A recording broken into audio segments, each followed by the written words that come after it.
Alors, je vais rapidement vous expliquer, sans rentrer dans les détails de ma vie, ce qui s'est passé entre le début du record et une partie qui suivra après, parce que je n'ai pas tout fait en une traite, je n'ai pas eu le temps de tout faire du premier coup. Entre temps, j'ai subi une opération, rien de grave, hein, une opération pour me faciliter la vie à l'avenir, qui comprenait en partie une réduction de la huette. Donc la huette, c'est le petit truc qui te sert à déglutir.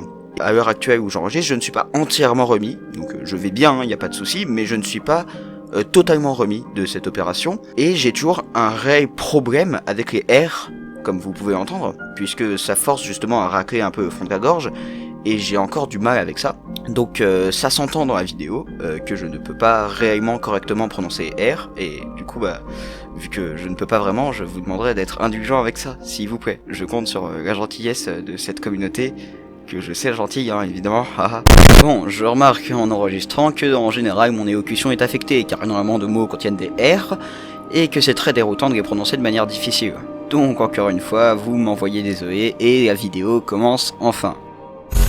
Bonjour à tous, cette vidéo n'est pas une chronique, et prenez-la comme une vidéo hors série vidéoludique. Ça n'a aucun sens. Lors de l'E3 2019, Todd Howard a confié en interview, et oui les gars, je sais que c'est pas une référence, hein, mais que voulez-vous? Je cite, « Je pense que le public comprendra l'écart en termes de technologie lorsqu'il verra The Elder Scrolls 6. Nous devons le concevoir de sorte que les gens y jouent pendant une décennie au minimum. » Et bah vous savez quoi, ça tombe bien, puisque le jeu que j'attends personnellement le plus c'est clairement The Elder Scrolls 6. Ce pour une raison simple, à mes yeux, ce qui veut dire que c'est subjectif, Skyrim est le meilleur jeu auquel j'ai pu jouer. Donc si tu décides de me rappeler que Fortnite est bien sûr objectivement supérieur à mon jeu de nerd, voici une clé pour démarrer tes grands morts. Cette vidéo sera donc un rassemblement de points que je souhaiterais voir introduit dans le 6ème volet de la franchise, pour que ce dernier puisse vraiment être aussi fort que ce que souhaite Todd Howard. Ces points seront numérotés, mais cela n'implique pas un classement. Tous ces points sont importants et forment au final un tout. Ces points, surtout, seront des éléments de gameplay. Car, juste dire, une amélioration de l'IA, oui c'est pertinent, hein, je dis pas le contraire, mais c'est quelque chose de banal et qui bien qu'important ne révolutionnera pas notre manière d'y jouer. Une amélioration globale de l'IA, des graphismes, etc. sont une évidence. Ici, ce sont des points subjectifs avec lesquels certaines personnes seront donc en désaccord, et concernant des innovations dans majoritairement le gameplay. Alors, allons-y. Numéro 1, plus d'interaction avec les vendeurs. Soyons honnêtes, c'est relou le peu de dialogue et interaction avec les PNJ. Prenons un tavernier, hein. Hors des quêtes spécifiques, on ne peut que demander des ragots qui lanceront des quêtes secondaires plus banales qu'un SJW qui ne comprend pas les second degrés, lui acheter de quoi se nourrir, louer une chambre et potentiellement chercher du travail pour aller soulever à Daron d'un chef des bandits toujours excessivement fort pour ramasser 100 pauvres piécettes. Bordel. Et puis on va te trouver du travail, tu verras, avec mes amis on trouvera du travail. Voilà, c'est tout. Il serait bienvenu de pouvoir demander la localisation de certains endroits, tels que des mines, temples, forges, etc. Il pourrait être envisageable par ailleurs de réellement négocier le prix, avec un arbre de compétences d'éloquence augmentant les chances de succès, à la place de n'être qu'un vulgaire cumul de pourcentages avec des réductions strictes et non variables. Voire, pourquoi pas, pour les plus gangsters d'entre vous, une option de braquage permettant de menacer le vendeur et de lui voler son goûter, faisant augmenter votre prime, et rendant les commerçants plus méfiants à votre égard, voire même vous fermant leurs portes pour ceux qui se seraient crus dans les supérettes de GTA. Et cela rejoint mon point numéro 2. Numéro 2, un changement dans le système de primes. C'est vrai que ça ne fait pas grand sens de se faire arrêter pour avoir buté un poulet, en plus d'être particulièrement chiant, hein. Il serait mieux vu d'avoir une prime grandissante au fur et à mesure de vos actes et vous rendant plus rejeté de la société au fur et à mesure, évitant ces moments absurdes où tu as sauvé le monde et mis fin à la guerre. Mais bon, ces ingrats ne te pardonneront jamais d'avoir volé cette assiette par erreur, et il est absolument normal qu'ils viennent tenter de mettre fin à tes jours pour une assiette. Et quand bien même ils auraient de bonnes raisons, il serait bien qu'ils réfléchissent 15 secondes, car non, ce n'est pas malin d'attaquer l'être le plus puissant de bord de ciel, équipé d'une armure en os de dragon et d'artefacts des draps uniques, à main nue. Je t'assure, ça ne va pas te réussir. Et il serait cool qu'une fois une certaine prime atteinte, les gardes ne vous laissent plus rentrer dans certaines villes et nous traquent constamment, nous forçant à rester en alerte, en rajoutant la possibilité d'être attaqué par une escouade de gardes. Puis je suis avec des amis sérieux, comme d'habitude, hein. En plus des bandits, voleurs, assassins, trafiquants, mages et bêtes sauvages habituels. Et pourtant, malgré toute cette activité, les terres sauvages nous semblent généralement aussi actives qu'un week-end rando en forêt avec mamie en Auvergne. En demi-compte triple. Numéro 3, des terres sauvages. Genre vraiment sauvages, Bethesda. Car Bethesda, vos terres sauvages, c'est une putain de blague. 50% du temps, on ne fait rien à part marcher dans ce gigantesque simulateur de randonnée, et le reste est partagé entre des animaux sauvages dangereux, c'est-à-dire des loups, et occasionnellement des smilodons, ours, voire trolls pour les plus chanceux, qu'on éclate tous en quelques coups une fois passé niveau 25.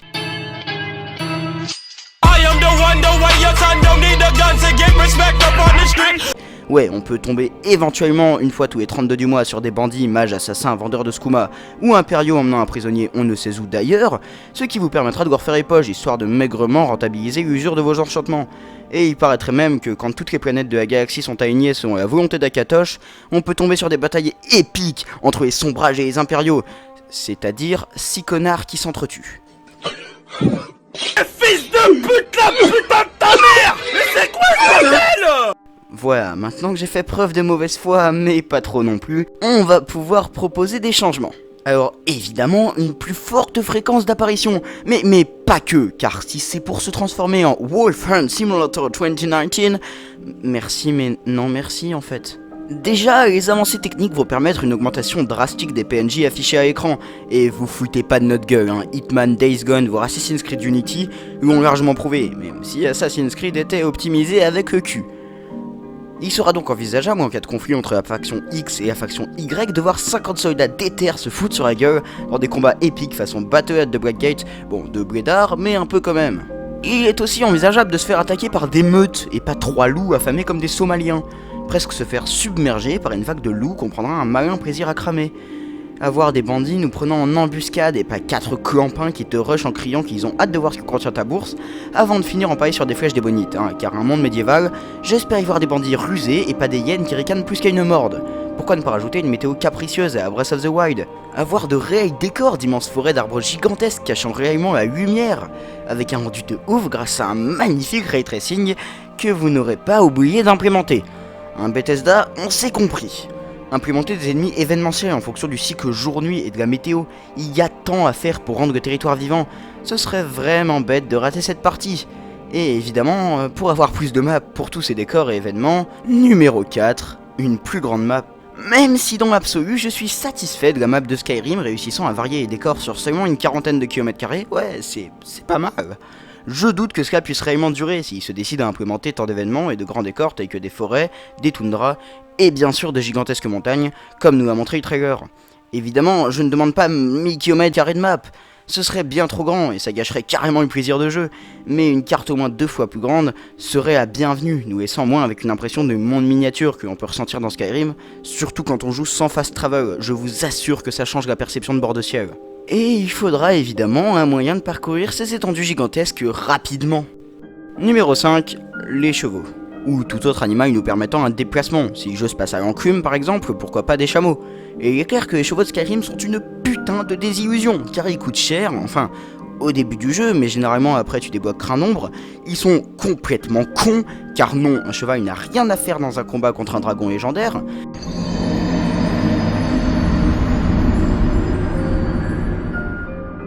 Et enfin, ils sont tellement lents. Honnêtement, je rêverais de taper un combat sur un cheval en balançant des flèches sur mes ennemis à toute allure, à la manière d'un Ashitaka dans Princesse Mononoke. Ouais, c'est pas un cheval, mais tu vois l'idée. Et évidemment, pour ce faire, il va falloir une vue première personne disponible à cheval, car l'arc à la troisième personne sur un cheval, surtout quand tu joues sans réticule, c'est une galère sans nom. Voilà, rajouter ces éléments ferait encore gagner en nervosité, car il en faut, et justement, numéro 6, des combats plus nerveux. Le problème de Skyrim, c'est aussi un de ses points forts, ses combats. Il est tantôt agréable de se sentir à la lourdeur de notre arme et à la rigidité de notre armure, dans ces combats lents et intenses. Tantôt cette lenteur finit par être fatigante. Le gameplay de combat se résumant à 3 voire 4 touches, pas d'esquive, pas de sélection du flanc d'attaque, pas de dégâts localisés, non, juste des coups assénant le même nombre de dégâts où qu'ils touchent. Stop, je ne demande pas de passer à un gameplay nerveux comme un Souls, ne serait-ce que parce que je vois mal la vue à la première personne là-dedans. Mais rajouter une esquive, que ce soit par une roulade ou un pas arrière, ne dénature pas le gameplay, il ne peut que l'enrichir. Je pense que des flancs d'attaque à Mordo ou à Kingdom Come Deliverance pimenteraient un peu le gameplay, surtout face aux ennemis abusant de la mécanique de parade, nous forçant à lire leurs mouvements plus que spammer R1 jusqu'à leur décès. Cette idée, couplée à des dégâts localisés et évidemment une sélection du flanc de parade, pourrait revisiter du tout au tout ce gameplay, tout en gardant ses bases gourdes. Je rajoute en bonus la possibilité de pouvoir frapper en sautant, ainsi que dans l'eau, car sérieusement c'est ridicule de voir tes ennemis taper une brasse à tes côtés en jurant qu'ils vont t'étriper. Je ne demande pas au jeu d'oublier d'où il vient et son gameplay lourd, mais de rééquilibrer à balance entre skill et stats purs, Skyrim semblant avant tout miser sur les statistiques de l'équipement que le talent du joueur. Mais pour changer le combat, je suis pas sûr que ça suffise. Numéro 7, les interactions avec les ennemis. Tu vois cet ennemi qui te supplie de l'épargner, mais qui dès qu'il aura un 10e de vie reviendra à la charge pour te poutrer, même si bon, il tiendra pas 15 secondes au combat. Pourquoi ne pas proposer une option permettant de gracier un ennemi, que ce soit pour le RP ou pour le rendre redevable? Il pourrait par exemple devenir un compagnon d'armes avec pourquoi pas des chances de trahison, plus faibles en fonction de votre degré d'éloquence. Ouais, tout est lié chez moi. La possibilité de prendre des ennemis en otage une fois leur fonction de vie assez faible. Certains ennemis étant plus ou moins réticents à vous attaquer en fonction de leur esprit de corps de leur faction. Ça permettrait de prendre la fuite ou de les dépouiller et laisser partir. Tout ça servirait très bien à l'immersion. En plus, il serait bien de pouvoir rejoindre n'importe quel groupe, même les bandits, avec la possibilité de faire partie d'une bande. Les bandes et guildes sont d'ailleurs aussi à revoir. Numéro 8, des guildes et factions revisitées. Même si les guildes et leur diversité sont un point que j'ai énormément apprécié dans Skyrim, elles ne sont pas sans défaut et complètement améliorables. Il devrait être envisageable de rejoindre des groupes de bandits et de les aider à détrousser des voyageurs malchancés, rejoindre des groupes de nécromanciens et marcher sur le pays avec une armée mort-vivante, rejoindre les parjures pour piller à la crevasse, ou simplement investir dans le commerce de skooma et devenir un narcotrafiquant puissant ayant la main mise sur plusieurs châtelleries. Ce ne sont que de simples exemples, mais il est très simple de trouver plein de factions géniales à rejoindre avec de réelles quêtes et décisions à louer. À ce sujet, le fonctionnement interne des guildes est à revoir. Ne serait-ce que pour cette histoire d'ascension sociale aberrante ou le pouvoir décisionnaire inexistant. Il existe un réel manque de crédibilité dans le fonctionnement des guildes, et ça peut se changer, hein. Premièrement, en ajoutant au moins 2 fins principales à l'histoire de ces guildes, avec un choix moral à faire à un moment, ayant un réel impact. Car si on a vite fait pu voir ça dans la confrérie noire, ça ne se limitait qu'à la possibilité d'avoir un compagnon d'armes supplémentaire ou non. Pourquoi ne pas rajouter plus de missions basiques pour prouver votre valeur avant de devenir important? Et des quêtes originales, hein. On compte sur vous pour ne pas devenir un livreur Uber Eats forcé à aller d'un coin à un autre du pays pour livrer une merde. Ensuite, et plus important, une fois un certain pouvoir acquis, il faut la possibilité d'entreprendre des actions avec vos sujets, de réellement décider plutôt que se contenter d'avoir un titre honorifique inutile. Sauf que dans cette affaire, nous négligeons aussi de potentielles courses au trône, avec un parti à prendre. Numéro 9, la possibilité de gouverner. Je pense que nous avons tous été déçus de ne pas pouvoir prendre le trône et caler une grosse carotte à Elisif et Ulfric quand les exécutants et deux avant de devenir l'homme le plus puissant du pays. Et cette impossibilité de gouverner est absurde, surtout une fois que nous avons tout en main pour le respect des citoyens, la force, les moyens, etc. Il est évident que cela aurait rendu le jeu plus dense et intéressant, ajoutant des quêtes et des événements inédits, et le pouvoir de réellement changer le monde dans lequel nous évoluons. L'ajout de cette mécanique est quasiment nécessaire à mes yeux pour renforcer la crédibilité de cet univers. Mais vous voulez savoir ce qui est le plus gros crime envers l'immersion dans le jeu? Numéro 10, aucun PNJ immortel. Parlons-en. C'est clairement le truc le plus claqué du jeu. Claqué? La présence de PNJ immortels. Reste à choisir les plus nuls entre les légats empêchant de ravager des camps entiers, les enfants, car tuer des enfants c'est dégueulasse, hein, mais tuer un adulte pour 3 piécettes et voler son âme pour pouvoir paralyser les suivants, c'est totalement moral et acceptable. Évidemment! Et les autres qui sont juste chiantissimes. Honnêtement, même si ça part d'une bonne intention pour éviter de bloquer le jeu et son mode histoire, il faudrait déjà penser aux nombreux bugs empêchant la progression. Hein, Bugtesda, on s'est compris encore une fois. Je pense que dans un open world, et encore plus se prônant avant tout la création de sa propre légende, nous devons de pouvoir mettre à mort tout le monde, sans exception, quel que soit l'impact de nos actes. À ce compte-là, autant rajouter plusieurs lanceurs de quêtes principales, histoire de faire en sorte que si Jean Psychopathe se décide à massacrer tous les gens, il ne soit pas embêté. Et si jamais il a tout détruit, bah bien fait pour sa gueule, on paye tout un jour. Et en parlant de payer un jour, numéro 11, un système de karma.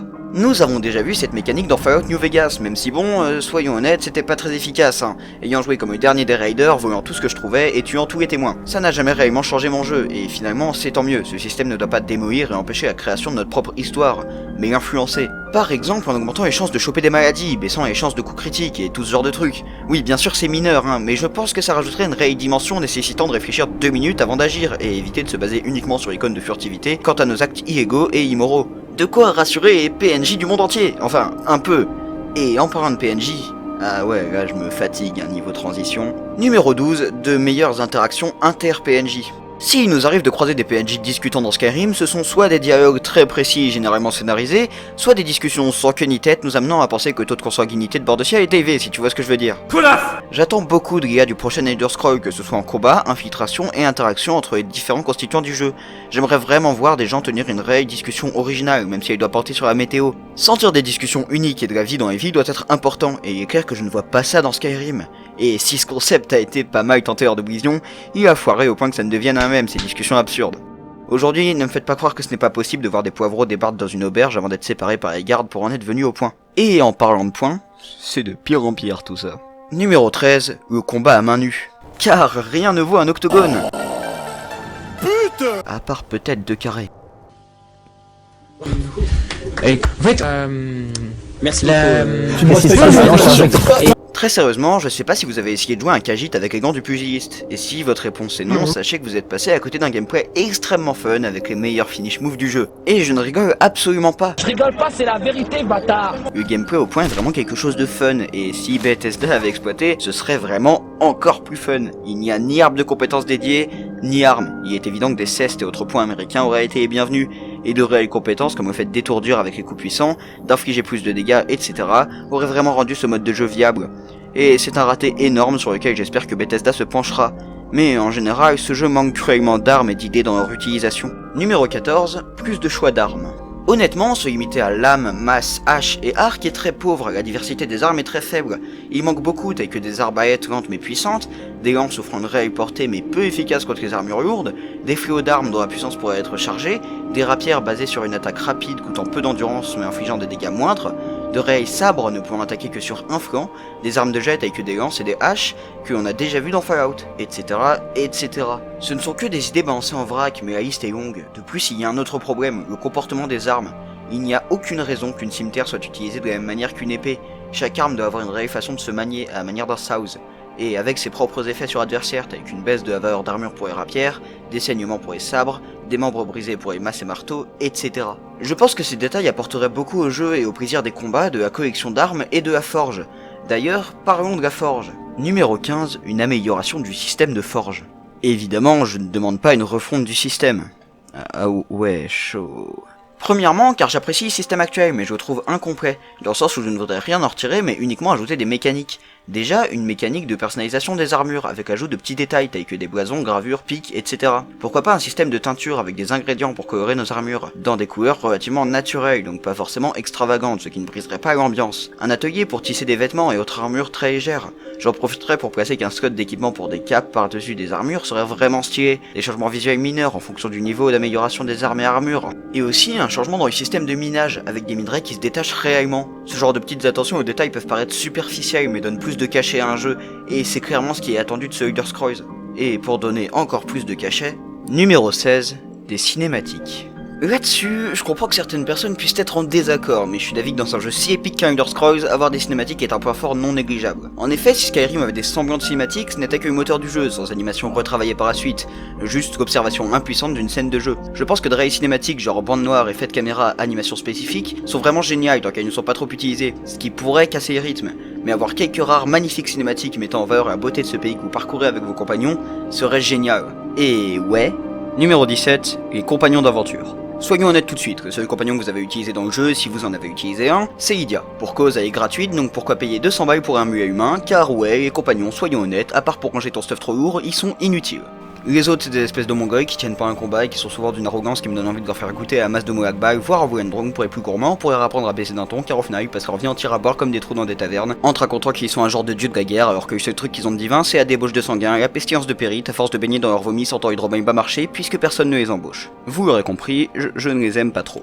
En réalité, j'aimerais avoir un système permettant d'entraîner mes compagnons et de choisir réellement leur stuff, pas juste leur donner en priant pour qu'ils aient la présence d'esprit de le maître, leur attribuer un système de niveau avec leur propre arbre de perk, et j'en profite pour glisser que ce serait génial que tous les PNJ puissent profiter de ce système, mais là c'est un peu beaucoup. J'aimerais aussi avoir un système me permettant de créer une équipe avec plusieurs compagnons, ayant chacun leur capacité au combat, crochetage, magie, etc., permettant de répartir les tâches et de créer une équipe forte. La compagnie Naubuck, mais en compétent. Genre légendaire, et je vous jure qu'un jour cette BD inégalable grâce à Chronique. D'ailleurs, si tu ne l'as jamais eu, va la lire, c'est une des plus grandes fiertés françaises. Après Cyril Hanouna, peut-être. Donc cette équipe pourrait tirer profit des capacités de chacun avec leurs arbres de compétences, armes et plus spéciales, les races de chacun. Numéro 18, un système de race plus poussé. Non, Tristan, spé Twitter, option cheveux bleus, on parle d'un jeu vidéo fantaisiste, range ton commentaire moralisateur. Si dans Skyrim le système de race est décevant, c'est car il joue plus sur apparence que le gameplay, les statistiques passives sont assez négligeables une fois qu'on a avancé dans l'arbre de perk, soit au moment où elles devraient le plus compter. Les pouvoirs sont vite remplacés par les capacités des pierres ou les Tuhum, qui est moins limité dans le temps, et les bonus initiaux dans les compétences sont vraiment faibles au point qu'on ne puisse plus les distinguer au bout d'une grosse heure de jeu. En réalité, les races de Skyrim ne permettent pas une grosse rejouabilité à ce niveau-là, premièrement car les bonus sont bien trop axés sur les statistiques, plus que la sensation en jeu. Un Khajiit devrait aller plus vite et sauter plus haut comme dans Oblivion, en plus de résister à certaines chutes. Un Argonien devrait pouvoir se servir de sa queue pour donner des coups déstabilisants à l'adversaire à la manière des parades. Les orques devraient pouvoir charger des adversaires d'un violent coup d'épaule en les envoyant au sol, etc., etc. Les développeurs connaissent mieux cet univers que nous et devraient pouvoir trouver des compétences actives sympas à mettre en place pour rendre le tout plus unique à jouer en fonction de nos choix initiaux, sans trop pour autant nous bloquer dans nos capacités de classe en fonction de notre race comme le faisait Oblivion, où un réel système de classe existait et était apparemment assez restrictif au niveau de la race qui incarne. Et ouais, c'est ce que j'ai cru comprendre, j'y ai pas joué. En dehors de cet aspect de compétence, il serait bienvenu de voir un peu plus de communautarisme et de racisme. Dans le jeu, bien sûr, je le redis au cas où. Car j'aimerais éviter de me faire strike pour incitation à la haine et finir en top tweet avec le hashtag balance ton champi pour dénoncer mes propos abjects. Voilà, soyez pas racistes et vous communautarisez pas, c'est pas très ouverture d'esprit. Ce rappel démagogique fait, voyons pourquoi je souhaiterais voir ces éléments intégrés au jeu. Premièrement, un racisme omniprésent se traduisant par des remarques, agressions, coups plus élevés et ce genre de détails alimenterait une atmosphère de tension constante entre les habitants et donnerait place à la possibilité de rejoindre des groupes communautaires et racistes pour imposer à force de vote population dans des quartiers, voire des villes entières pour les Gros fils de pute. plus ambitieux. Deuxièmement, on trouverait plus de possibilités dans un esprit de corps. Il serait possible de rejoindre une caravane Khajiit, obtenir des réductions auprès de ses semblables, rejoindre le Time War si on est un haut elfe, Gros fils de pute. ou encore un campement orc, Tu mets pas tes tons. voire même construire ce dernier pour y faire prospérer les vôtres sous votre contrôle. Et en parlant de construire, numéro 19, la possibilité de construire. Car oui, Minecraft et Fortnite sont les meilleurs jeux de tous les temps.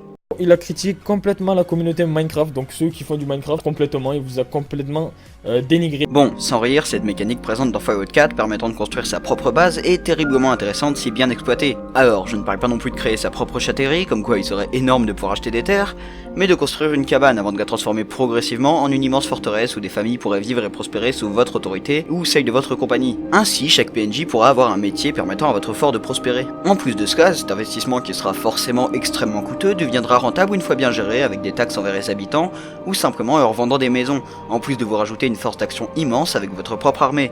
Évidemment, je ne parle pas non plus d'un nouveau Mountain Blade, mais simplement d'un moyen d'avoir plus d'influence sur ce monde. Ce ne sont que quelques idées d'avantages et il pourrait y en avoir d'autres, mais évidemment, en contrepartie, vous devrez protéger ces habitants des attaques de bandits, voire même de vos ennemis politiques, des conflits entre eux, ce qui reviendrait à faire régner la loi, la paix et la justice dans votre cité pour éviter un soulèvement vous envoyant immédiatement dans une arène avec les bêtes sauvages et les assassins condamnés par votre justice. Numéro 20, le retour des arènes. Oblivion en possédait et tout le monde est au courant grâce à ce fameux fan qui a pris aussi cher de la part de notre bon vieil internet que Harassman dans un escalier. Et là c'est le moment où je réalise que Harassman avec ma huette c'est vraiment dégueulasse à dire. Bon, en même temps, ça tête à claque le type. Ah, tu te demandes Goka? Moi je dirais les deux. Mais bon, là c'est tabasser un cadavre, donc continuons. J'ai trouvé qu'être forcé de me balader dans tout bord de ciel pour espérer tomber sur 3 bandits nus à la place d'aller livrer bataille dans une arène face à des guerriers armés et entraînés sous les cris de la foule était pas très palpitant. Je ne sais pas pourquoi ils ont retiré les arènes de combat, ce qui aurait permis d'amasser gloire et fortune en plus d'offrir des combats palpitants face à des légendes de l'arène, en plus de pouvoir y être envoyé après avoir été fait prisonnier pour acheter votre liberté, ce qui dynamiserait l'idée de la prison, qui, à part la mine des sangs d'argent, n'était pas du tout amusante ni intéressante dans Skyrim. Voilà, j'ai fait 20 points, et même si j'en aurais quelques autres, la vidéo va déjà être particulièrement longue, et je pense avoir cité mes plus grosses attentes, qui ne seront évidemment pas toutes comblées, même si le car l'était, le jeu en serait extrêmement différent. Évidemment, j'ai beaucoup tapé sur Skyrim dans cette vidéo, et pas toujours à raison, et avec pas mal de mauvaise foi. Quand bien même cela peut donner l'impression de venir en contradiction avec ma deuxième chronique, où j'encensais ce jeu. Il faut bien comprendre qu'aucun jeu n'est parfait. Mais si, Fortnite c'est trop pas... Je disais, aucun jeu n'est parfait et selon mes standards et mon expérience, donc si t'as pas compris, c'est subjectif, Skyrim est le meilleur jeu auquel j'ai pu jouer, en dépit de ses défauts évidents, et si tu cherches à comprendre pourquoi je dis cela, je t'invite à aller voir ma chronique sur Skyrim qui sera dans la fiche en haut à droite et en fin de vidéo. Il est évident que certaines personnes auront d'autres préférences, voire même auront détesté ce jeu. Bon là j'ai du mal à comprendre, mais passons. Et aussi d'autres attentes et de profonds désaccords par rapport aux miennes, ce qui est normal, chacun a sa vision de ce qui ferait un Elder Scrolls au meilleur de sa forme. Vous l'aurez compris, je suis énormément axé sur l'idée de création de sa propre légende, même si certains apporteront plus d'importance à l'histoire principale et à la suite de cette dernière à la manière d'un RPG bien plus traditionnel. Encore une fois, désolé pour deux choses, ce temps d'attente long, oui, en plus c'était même pas la vidéo que je vous avais teasé, et qui est en total remake hein, actuellement, et mon élocution, même si actuellement je ne peux pas y faire grand chose. Voilà, j'ai hâte de lire vos attentes en commentaire, ainsi que vos avis sur les miennes. Merci d'être gentil s'il vous plaît. Merci à vous d'avoir suivi cette vidéo, et sachez que la chronique est toujours portée disparue, au milieu d'un océan de flemme. On se revoit dans 15 ans, parce que je suis un connard indécis, à plus.